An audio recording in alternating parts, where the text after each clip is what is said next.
Are you ready? I'm ready. Okay. So Always ready to talk. that's It's kind of my thing. I like to talk. I guess I can vouch for that. All right. So the first question, someone said, I read on your blog, there's a post on my blog called "Egos are like fruit flies," and they said, That sounds like you. I like metaphors. And they said that I mentioned in there that I had an experience where I realized that nothing would change if I died. And they asked me to elaborate on that. Okay. So it really, A lot would change for me if he died, but yeah, but not for me. nothing. What it specifically was referring to is that when I was about 20 years old, I fell into a fairly deep depression. I was just really, I don't know, just had no clue what to do with my life and was feeling kind of hopeless, ready to die really. Though I wasn't really suicidal, but I was just kind of waiting to die. And then I started having what is commonly called out of body experiences. I started having these experiences where I would be conscious outside of my body. Was that when you were sleeping or when you're about to go to sleep or? It would most often happen when I was in bed, but I was Mhm. I was definitely awake when those experiences happened. I was also happened to be reading.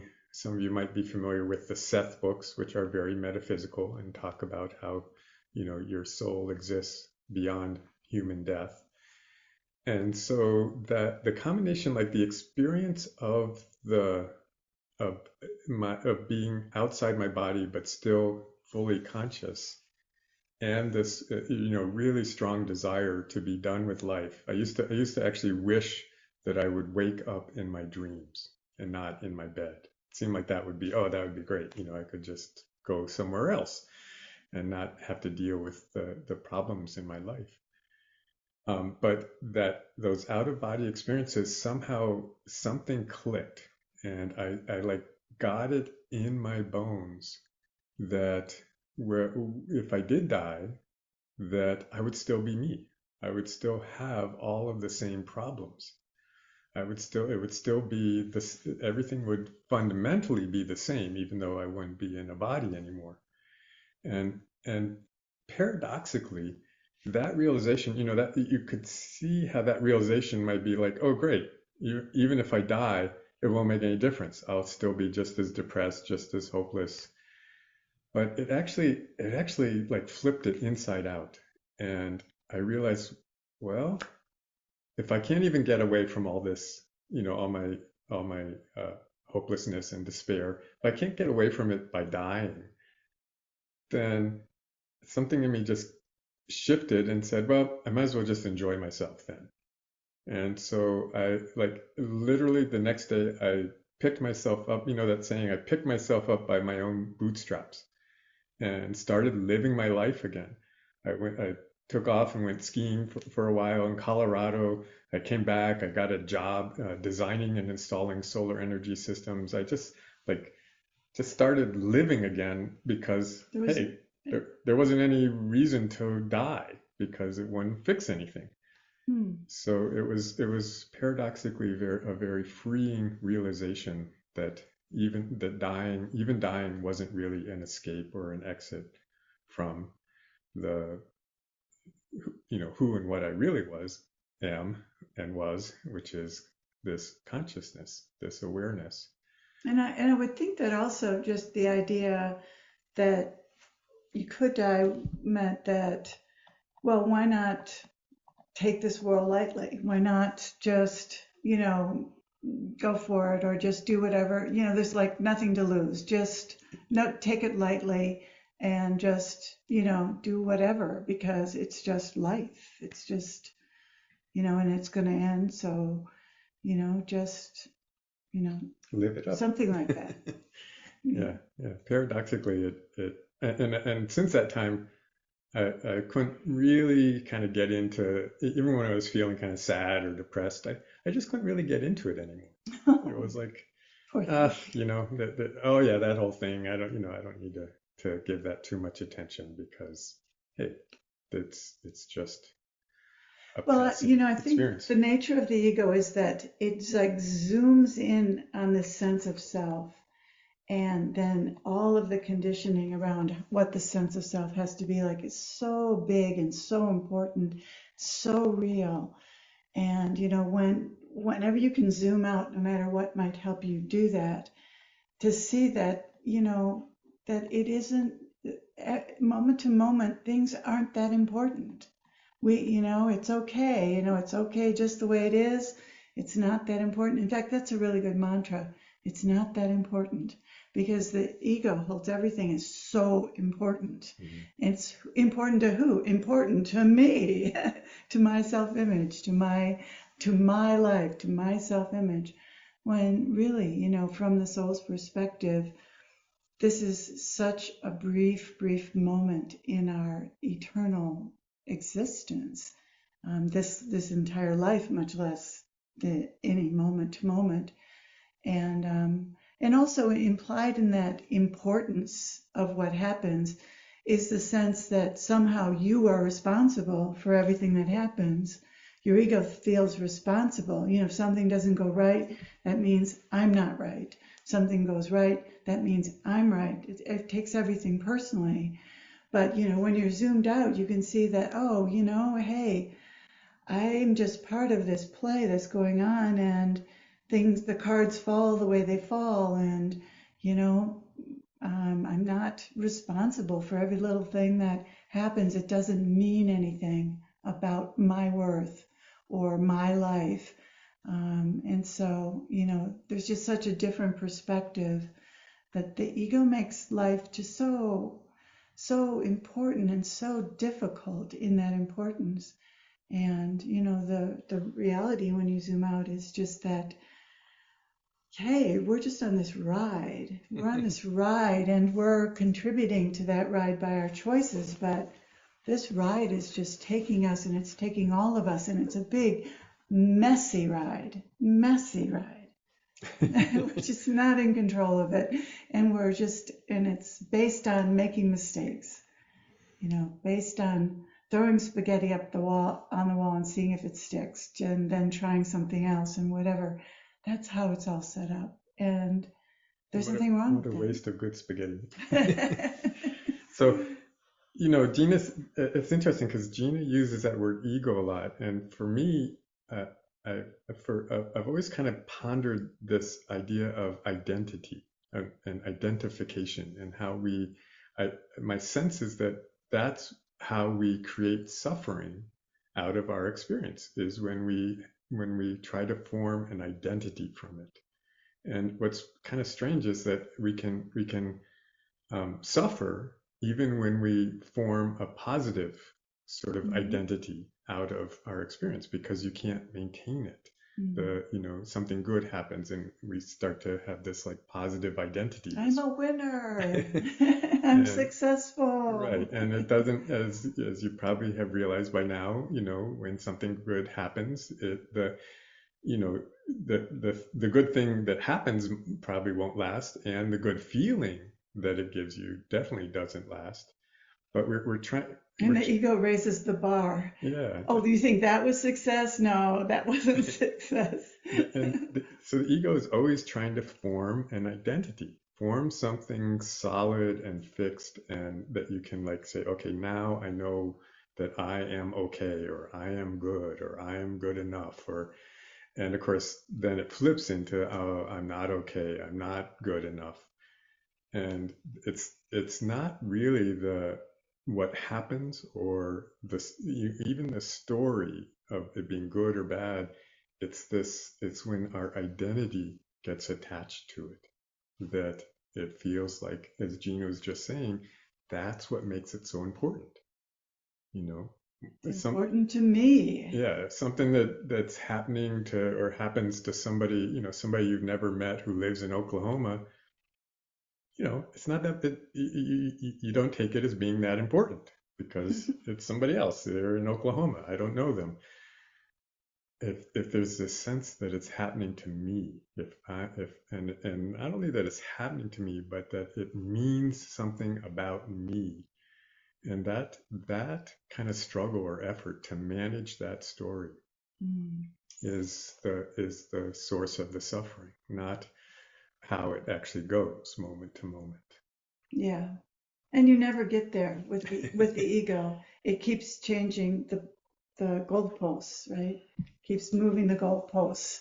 And identity is not a thing. It's just a thought. And it's Mm. like, I used to say, it's like trying to make a sculpture out of clay that's too wet. You keep you keep pushing it up into start to make a sculpture, and then bloop, bloop, bloop, bloop, bloop, bloop. It kind of like runs all over the place, and you have to start pushing it back up again.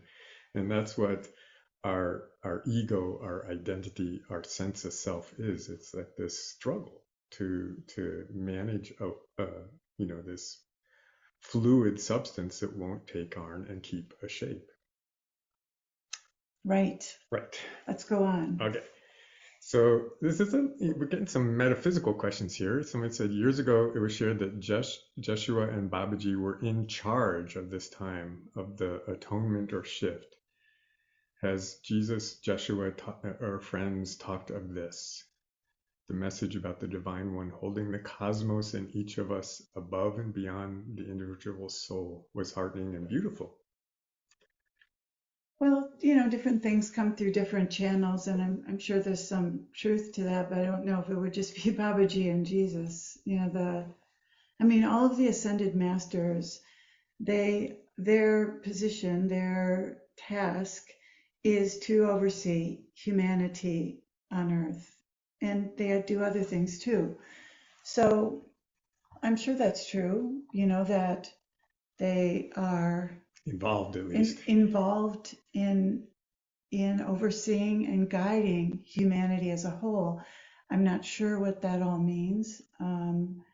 And yes, they've spoken about this being a time of importance, great importance on earth. We're at a really critical point where we may not, where we may suffer the consequences of some of our choices, our technological choices in terms of what we've done to the world that is supporting us, the earth that is supporting us. So there's a grave concern about where humanity on earth is in the scheme of things. Other worlds have reached this point where technology has outstripped spiritual development, and the humanoids on that world made it through that period, or they didn't make it through that period. It's not a given that a humanoid civilization can make it through this period. And so it's critical. It's not a given that that there that the Earth will continue to be a place that supports humanoid civilization. More likely it will, but that there's going to be some difficulties Consequences, like you said. in consequences going forward, because we haven't made some choices that would ameliorate the situation we find ourselves in. And so technology, advanced souls have come to Earth over the last half a century and more, to try to bring in the technology that we'll need to make this transition. And advanced spiritual souls have come in to try to shift consciousness to help make that transition. So, there's been those types of interventions that can possibly save the situation, but we'll see. And I don't want to. When I said earlier how with that experience of realizing that nothing would really fundamentally change if I died, like I said, paradoxically, that made me actually more willing to engage with life, to do the best I could. But I think there's a place here for that same kind of perspective about any setbacks or earth changes, or even like ultimate kind of disasters that might befall this planet. Is that knowing that what we all are is eternal and doesn't really end just because a particular planet goes through a difficult time. Can, like I said, ideally it can paradoxically just inspire you to say, okay, well, nothing to lose. I'll just give it my best, and not sort of, instead of adding to a sense of despair or hopelessness. Mhm. And I think that's actually a better place from which to move forward, to act, to respond to the challenges that we face on this planet. So, with Mm.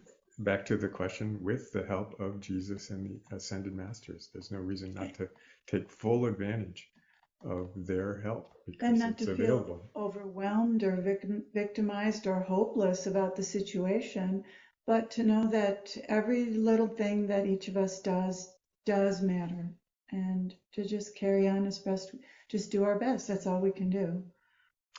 All right, a nice practical question. Someone says when she does our Christ consciousness transmissions, she turns the camera off after the transmission begins. And so they're asking, does it matter whether the camera is off or on? Do you need to see me for any reason?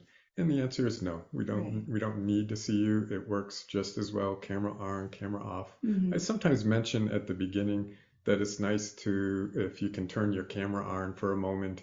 There's kind of, That's just for us. that's just for us. It's Yeah, not, not it for well, Jesus. even that will not affect how much effect the transmission has.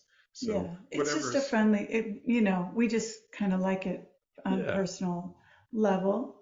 It's kind of fun to see people, to have a sense of live people there. So if you're comfortable with your camera being turned on for a few moments at the beginning of our sessions, please, But you never feel have free. to. But you don't. Never ever have to. It doesn't matter really. All right.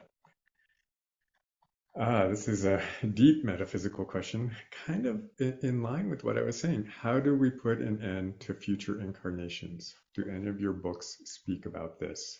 Your soul doesn't necessarily want to end the future incarnations. So, I mean, if you're an eternal being, then you're choosing to have certain experiences. And obviously, your soul has chosen to come to Earth and be a human being. And this is a very challenging dimension. And being a human being is very difficult. Your soul is very brave and courageous. I heard someone say that it was like, for the soul, it's like choosing to climb Mount Everest to come to Earth. That's how bad it is. It's one of the more difficult places that you can experience in your evolution as a soul. And so only really brave, courageous souls will even choose to come to come to Earth as a human being. There are a lot of souls who never do come here. So it is a very special place that provides a certain type of lessons. And it's really tough here. It is really tough. It's like your soul is just this beautiful, magnificent being, and it's squeezing itself into this really, really small, Dense. dense experience of being a human being. The ego is it's a formidable opponent. It's really quite the challenge for everybody. So, I mean, there isn't, even people who are far along on the spiritual path, it's an ongoing choosing of not going into ego. You're never really, it's never fully easy. You're never fully done. It's not easy for anybody to be a human being. It's easier for some at a certain point. It gets easier.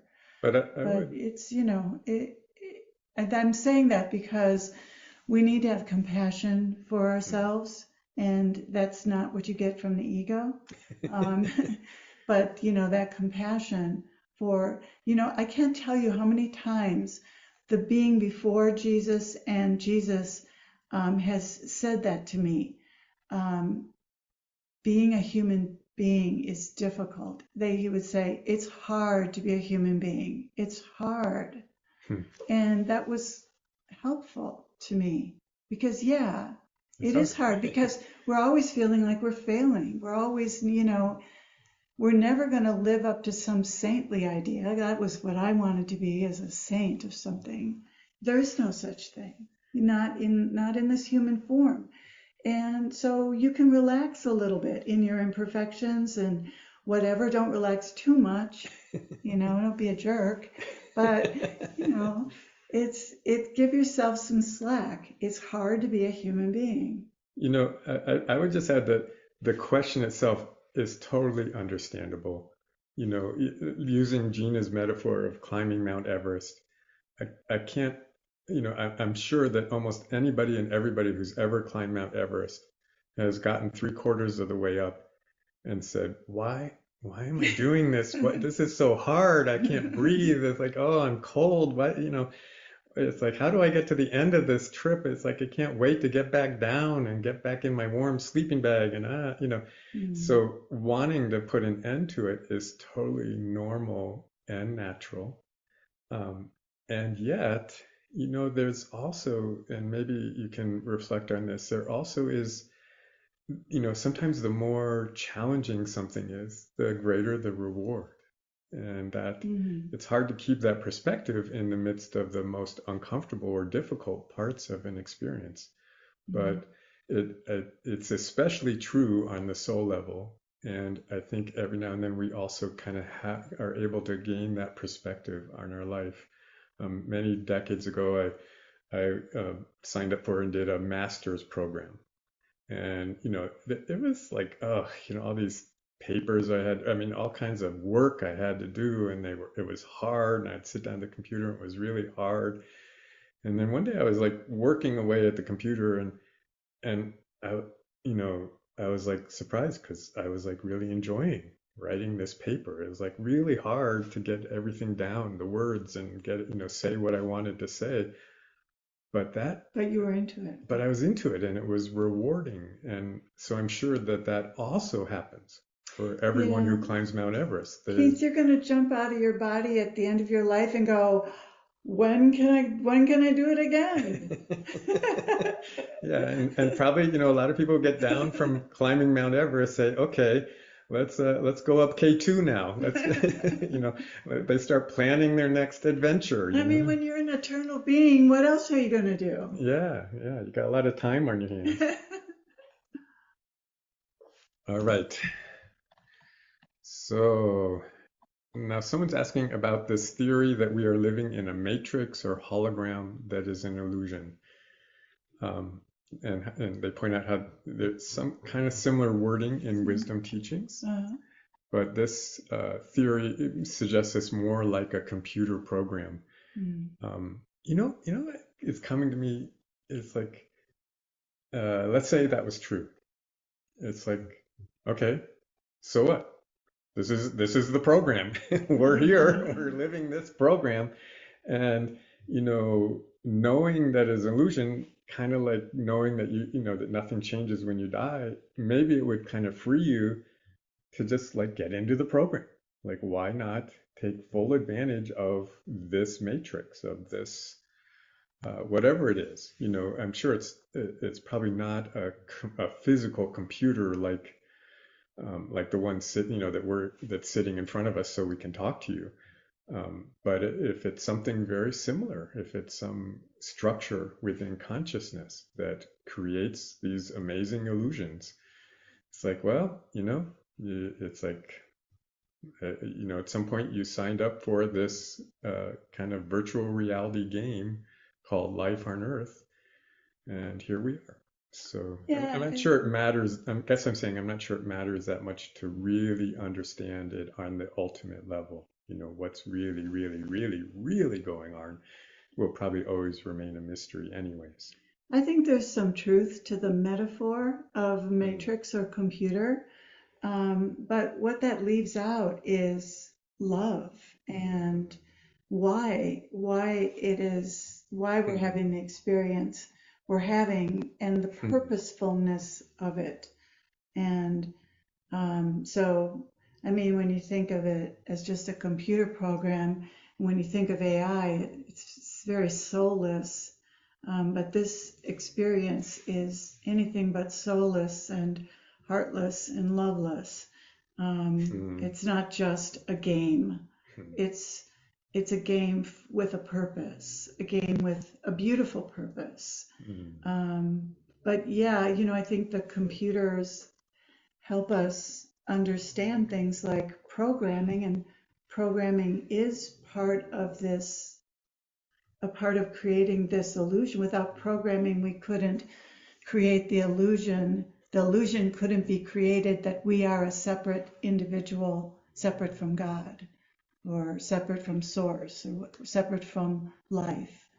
Um, so yeah, I mean, it's understandable, especially that more scientifically minded people would philosophically suggest that possibly it is a matrix, because they aren't really, maybe they are not ready to open to the idea of God in the way that we see, or I see God, or I've been taught to understand God to be, which is total love and connected to all of us.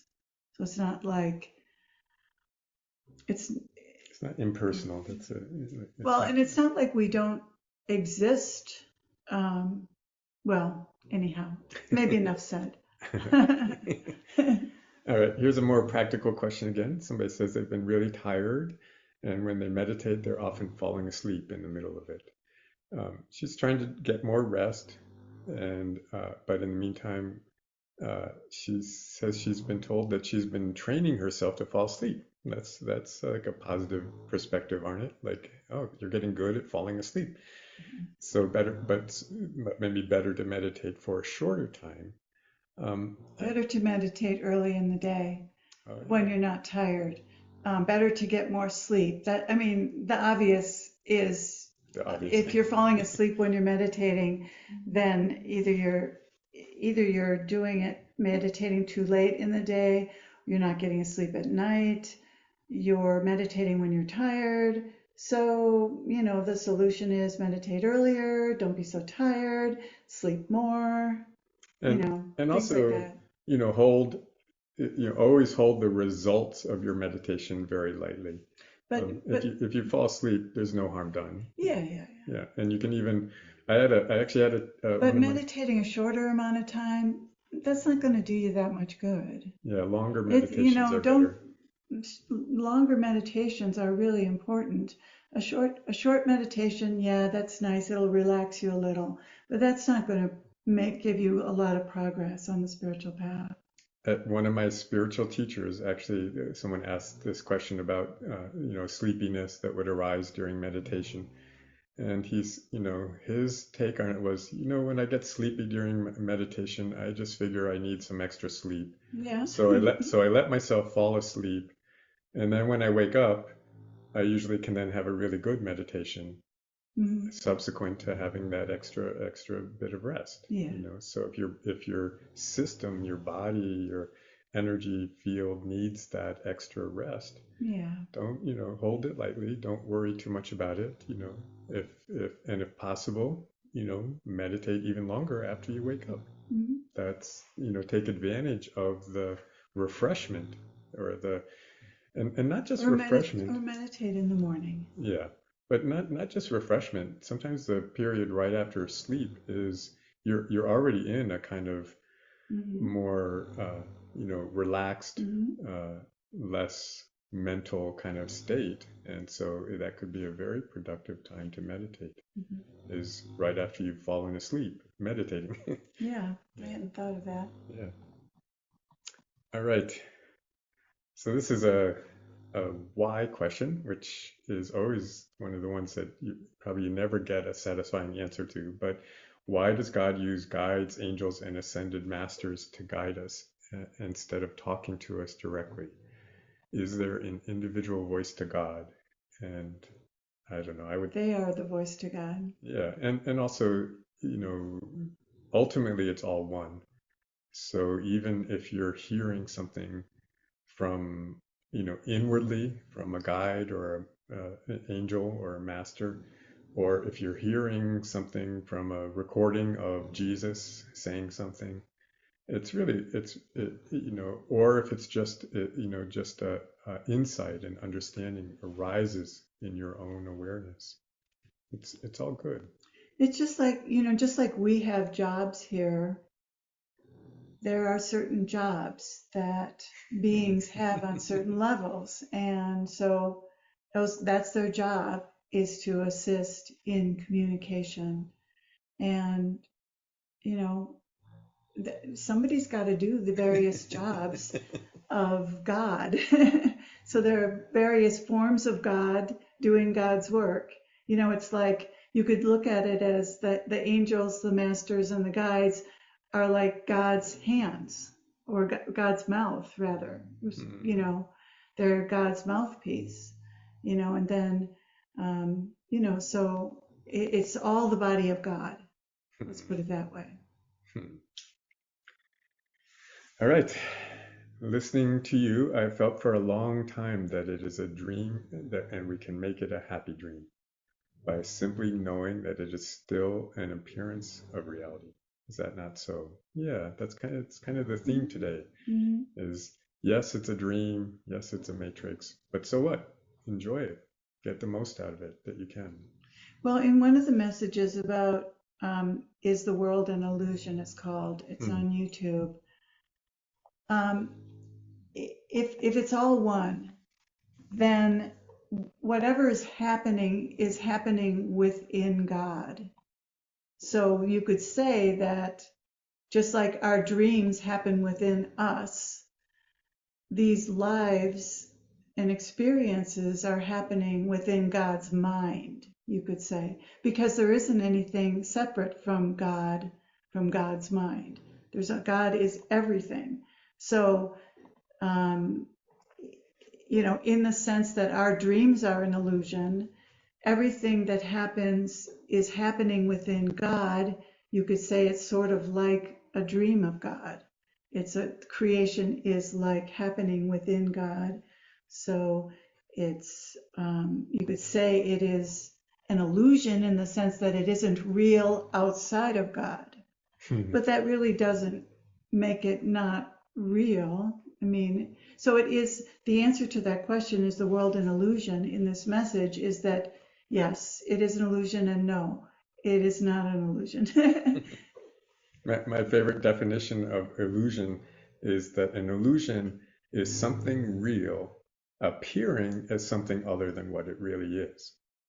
So, the smoke and mirrors that a stage magician, that a stage magician uses to create the illusion is a real smoke and real mirrors.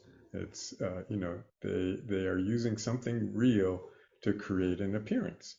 And so there's something real to the illusion. It's just not necessarily the way it looks or appears. But the reality is the consciousness, is the beingness that's creating the illusion. Well, you could say, we are really expressions of God, but what we aren't is these separate, separate individuals. We're just like playing at that. Yeah, it appears that way, but that's the illusion. Mm-hmm. The illusion is that we're a separate self. The illusion is that we are who we think we are. Mm-hmm. But we are God expressing in life, through creation. So that is real. There's a real thing. There's real energy, real entities here, but we aren't who we think we are. We're expressions of God. we're just really good at illusion. Which, God is really good at getting lost in illusion. When God does something like that, I used to say that, when God plays the part of a separate being, it's sort of like Oscar-winning actor playing that part. It's like, whoa, you really get convinced that when someone like I'm blanking on a name of a Oscar-winning actor. Tom Hanks. Tom Hanks, or when someone like that plays a part, to a degree you forget that it's Tom Hanks. You get totally caught up in the story because they're so good at it. And we have to forget. We couldn't play the part. The veils have to come down between this dimension and our true nature, other dimensions. We can't be allowed to remember who we really are in order to have this experience. So, So it's a bummer, but but it also, like, as you can also see it, is that we're just really good at creating these illusions. and well, the programming makes it, creates the veils and creates the tendencies to behave a certain way and creates the ego. And so from there, all of the life unfolds here, and we're just cut off from what's really going on.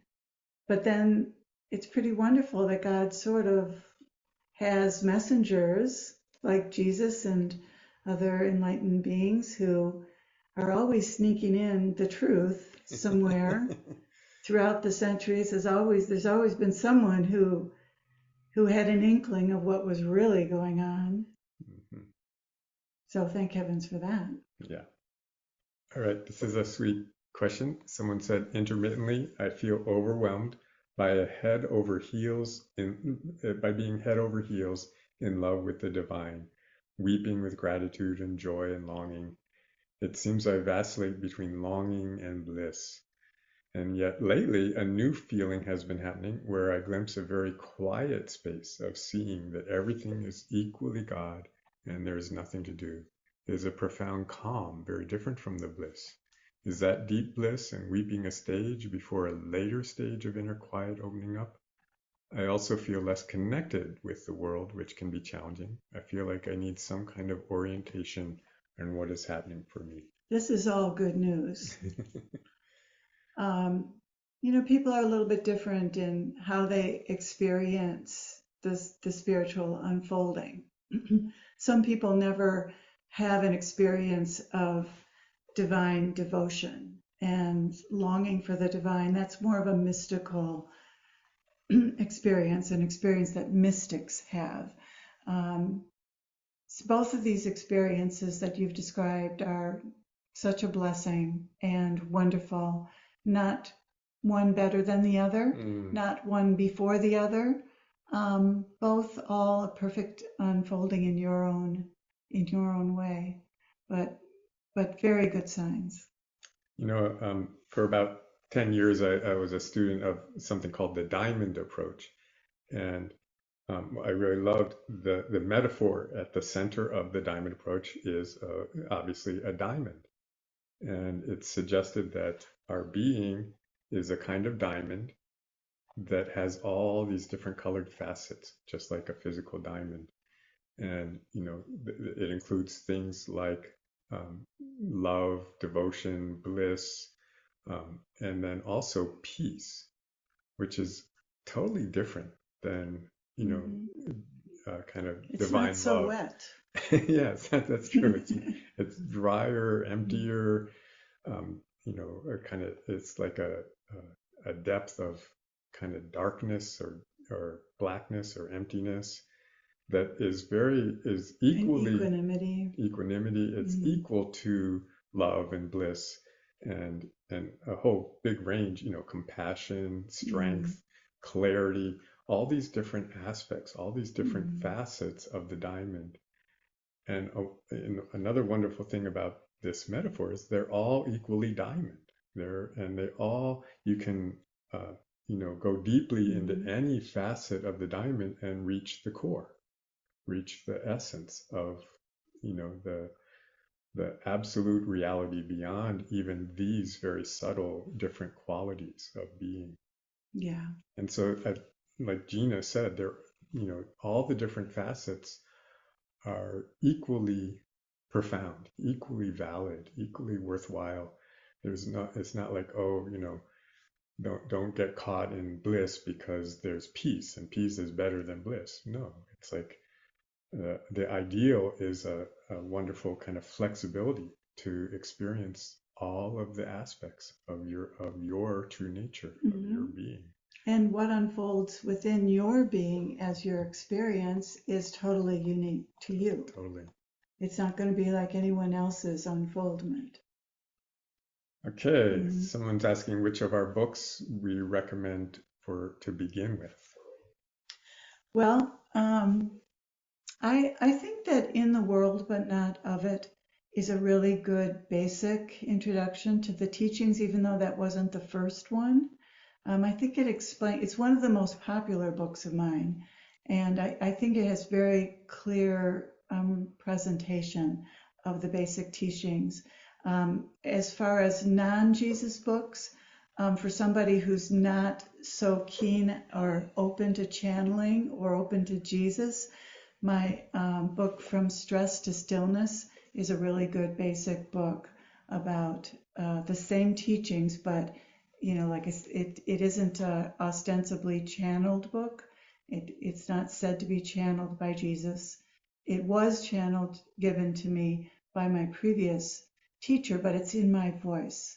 So it's something that somebody who's not open to channeling or such things could still really benefit from that. And even the title From Stress to Stillness, it's sort of geared towards people who are in the world and stressed out and what they can do about that. But yeah, In the World But Not of It and From Stress to Stillness. But people can start anywhere in my books because they're redundant. They do a lot of repetition of the basic things, but some are better initially. Oh, A Heroic Life is a really good basic book, especially for people who are really struggling with suffering about things, who are really caught in their minds and suffering a lot. A Heroic Life is about how to find the strength and the courage and the positivity within your own self to deal with the stuff that is difficult to deal with in life. And if I can, put in a little plug for one of my books, I don't have as many as Gina, but I do have 5 books that are out there. The one that I recommended, which is actually free if you sign up for my newsletter on my website, endless-satsang.com, is called Living from the Heart. And it's a very practical book. It gives you exercises and experiences that help you kind of shift from the mind down into the heart, to learn how to listen to the heart, to know how true things are, and then how to just indiscriminately give love to everything you experience as a way to feel that capacity of the heart more fully. So that would be it's my favorite book of the ones that I've created. Mm-hmm. All right, this is kind of interesting feedback. Someone says that it enhances the feeling of community on these transmissions when people's cameras are on, if that's comfortable for people. I think so too. I had no idea that there was going to be such a sense of community that developed around these transmissions, because so many of you come again and again and have been coming again and again for years. So I feel like I know you, and I think that you even sort of feel like you know each other, even though you hate to say it, but you don't. But energetically, it's definitely a yeah, connection that has built over it's the something years. you all have in common. Yeah. Yeah. So, I'll go back to what I said, that, if you can, turn your camera on for a while, that would be wonderful. If you're, again, I like how she put it, that if you're comfortable, then I think that's just a nice little added way of connecting. But stressing again that it's also not necessary. For some people, it's just preferable, to not be visible that way, and that's fine. But anytime you can, that'd be wonderful. We would love to see you more. And your dog. And your dogs, yes, and cats. We don't Okay, cats discriminate. too. Just not on the same screen. I don't know if they like each other. We don't want them fighting. Yeah. All right, this is a great question. If my beliefs have led to a certain action and a consequence, is it my fault? Well, fault is not a good word because there's no judgment. Of course, your beliefs lead to actions, lead to consequences. That's how the world is set up. That's how this school of life is set up. So, but to look at it in terms of fault is not a helpful thing because, you know, we don't, it's not good to be judgmental towards ourselves because this is just how it is. There's no other way to learn here. And everybody has beliefs that lead to consequences. And then you learn from those consequences. And that's how you learn to change your beliefs, hopefully, after a while. So it's all good. It's not a problem. It's not a fault. It's not, you know, it's not your fault. And it, really isn't, you could even say, well, those beliefs were my programming. They were given to me. Hmm.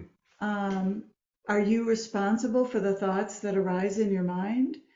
Um, you didn't put them there.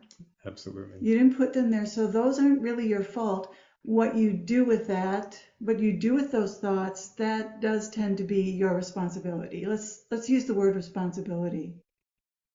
Um, so, if you have a belief that is a damaging belief, you'll find out that it is. But the fact that you had that belief is not even your fault because you didn't put it there. Everybody's got bad programming. That's the setup. That's the crappy setup. And the people that gave you that bad programming are not at fault either because they got Yeah. it from their We're just parents and teachers and passing on crappy friends. programming from one generation to the next. Yeah. So, uh, so And the ego's crappy programming from God. Thank you, God. So, and that's and yet it's not a mistake. It's not a mistake that we face these kind of large challenges and that we it's not a mistake that we make mistakes yeah, because that is how you learn. yeah. Someone once said that success is the natural result of massive amounts of failure. And so that's if you take that perspective on your soul's journey through this very difficult dimension we call Earth, it's like, hey, you might as well, realize there's going to be a lot of things that it takes you a while to learn, but that it's worth it in the end. Well, there's Just really no other choice if you don't want to suffer. yeah. It's set up that you will learn, Uh-huh. and you can become the hero of your life by learning to respond to your beliefs, to other people's beliefs, to situations and experiences in a positive way. There's a positive way to deal with all of it, and that's the good news. Is it doesn't have to go bad. Even stuff that even the mistakes that you made, it doesn't have to be um, there doesn't even have to be that much suffering around it if you learn from it, if you forgive yourself, if you move on. So we just need to learn to deal with this situation that we find ourselves in a positive way.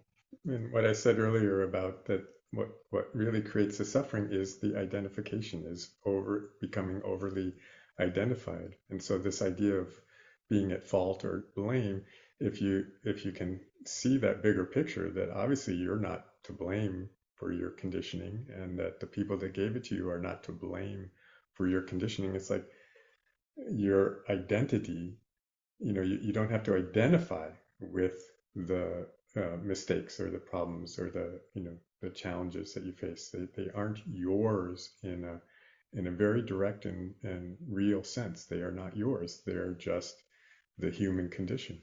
And so no need to take it personally.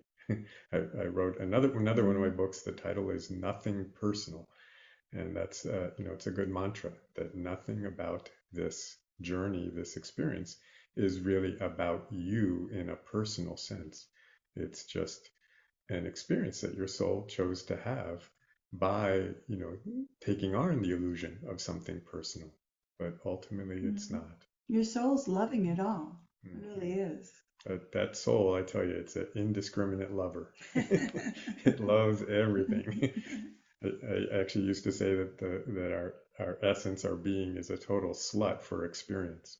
It will sleep with any experience that comes along. All right, I'm gonna kind of jump around a little bit on the questions because we're getting close to the end of the hour.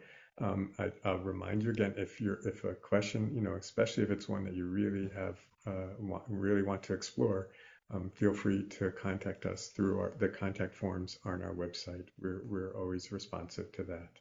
And so again, apologies if we don't answer your question.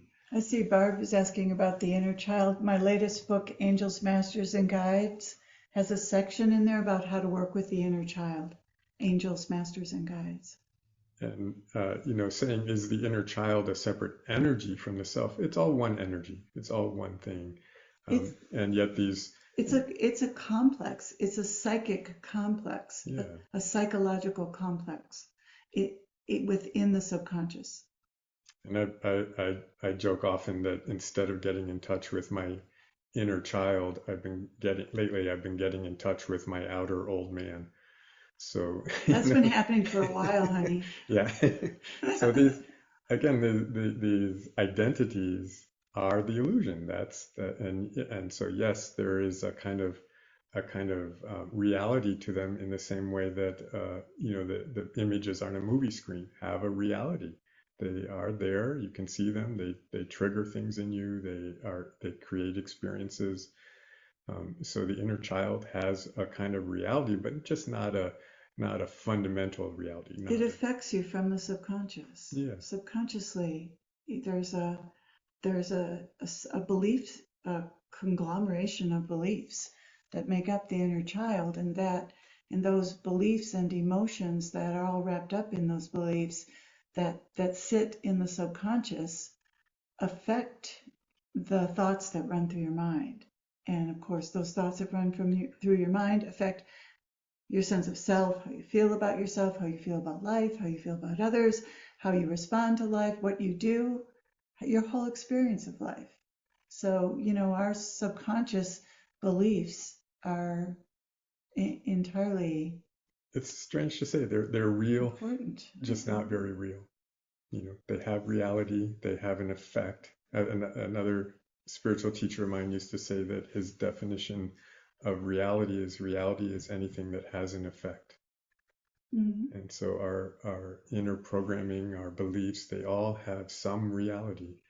But But as we become healed, they have less reality yeah, and less effect. And right. that's what the spiritual path and the path of healing is about, those inner complexes, psychological complexes and beliefs and suppressed feelings and all of that, and past life traumas and whatever, have less and less of an impact as you become more disengaged and healed from the false self.